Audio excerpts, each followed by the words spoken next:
करावा, त्यांच्यासाठी व्यवस्था करावा आणि हे जे एक स्कॅम चालला आहे की मशीन इथे खराब करायची, लगेच ठीक करायची नाही, बाहेर पाठवायचा, हा बंद करा।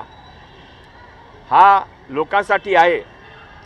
जगेची कमी आहे, जगेची कमी आहे, ठीक आहे, जगेची कमी असेल, पण मन मध्ये झाला की लोकांना त्रास आपल्यापेक्षा जास्त आहे, तो आपल्याकडे जगेची कधी कमी नसती। हा अधिकाऱ्यांच्या मनाची सर्व गोष्ट आहे। मी बुधवारी परत 2 वाजता मंत्रालयामध्ये यासाठी मीटिंग ठेवणार आहे। आज जे काही डिस्कशन झालं आहे ते नाही इम्प्लिमेंट झाले तर मी सोमवारी परत या ठिकाणी परत येणार आहे। सर गेली अनेक वर्ष मुंबई महानगरपालिकेत आपण बघितलं असाल तर ठाकरेंची सत्ता आहे, मात्र मुंबईतील अनेक पालिका रुग्णालय त्यांची अवस्था वाईट आहे। मग केईएम असेल किंवा इतर कसं बघते जबाबदार ठाकरे आहे त्याला। सर, प्रशासनाचा कारभार गेल्या काही वर्षांपासून बघायला मिळत आहे, तुम्हाला वाटतं की याच्यामध्ये काही ढिसाळ कारभार आहे? असं आहे की ढिसाळ कारभार नक्की आहे। हा 25 वर्षापासून ज्यांची सत्ता होती त्याने ज्याप्रमाणे रिक्रूटमेंट केले, ट्रान्सफर केले, अधिकार दिले आणि सिस्टम लावले, त्यांच्या आज हा रिझल्ट आहे। आज सकाळी माझ्याकडे 2 डॉक्टर आले होते, त्याने सांगितलं की आम्हाला फक्त एक लायसन्स पाहिजे होता डे केअरसाठी किंवा काही जे त्यांचे आहे, तो त्यासाठी त्याने जिथे अप्लाय केला तिथून अजून कुठे पाठवून दिला आणि पाठवून दिला म्हणे ते लेडी डॉक्टर तिथे गेली, ते त्याने सांगून आला की तुम्ही खानमधून माना एक ब्रोकर आहे, कन्सल्टंट आहे, त्याने भेटा, ते तुमचं काम करून देतील, अधिकारी त्याने सांगताय। आणि खानने ज्याने ते डॉक्टर भेटली तो त्याने सांगितलं की 25 लाख रुपये ऑन मनी लागतात। हा स्थिती आहे। आता ते खान फक्त मालवणी आणि मोहम्मदी रोडमध्ये राहिला नाही, आता महानगरपालिकेच्या कामामध्ये घुसलेले आहे।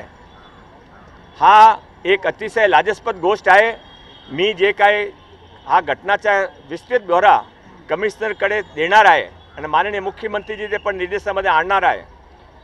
हा जे मी नेहमी सांगतो की फक्त घुसपेट नाही आहे, फक्त अनऑथराइज कन्स्ट्रक्शन नाही आहे, ते हळूहळू पूर्ण मुंबई आपल्या कब्जामध्ये घेत आहे।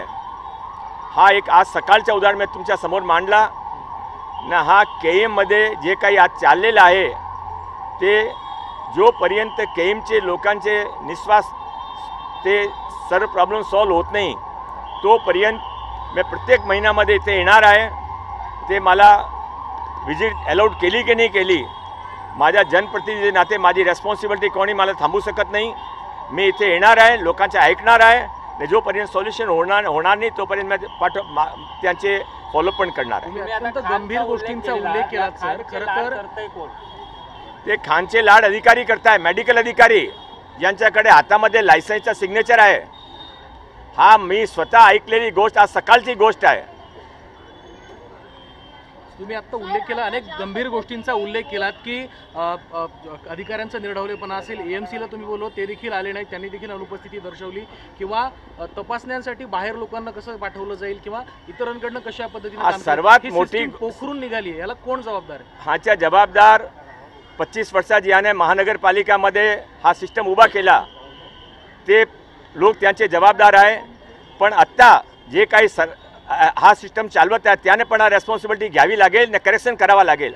आम्ही हा चालू देणार नाही। आता हा छत्रपती शिवाजी महाराज महाराष्ट्रामध्ये माननीय देवेंद्र फडणवीसजीचा राज्य आहे, त्याने सर्व करेक्शन करावा लागेल। यामध्ये पुढे काय होणार? तुम्ही आज विजिट मी सांगितलं, मी वेडनेसडे माझ्या मंत्रालय कार्यालयामध्ये मीटिंग ठेवली आहे आणि सोमवारी परत मी इथे येणार आहे। जोपर्यंत हा सॉल्व होत नाही तोपर्यंत प्रत्येक महिन्यामध्ये मी इथे येणार आहे। हॉस्पिटल प्रशासनाशी तुम्ही संपर्क केला, प्रशासनाचं नेमकं काय म्हणणं आहे? का हे सगळं सिस्टम असं आहे की त्यांच्याकडे फार स्टिरियोटाइप जवाब आहे। तर केएम रुग्णालयाची रुग्णव्यवस्था सध्या चांगलीच चर्चेत आली होती। यावेळी मंत्री मंगल प्रभात लोढा हे केएम रुग्णालयात पोहोचले।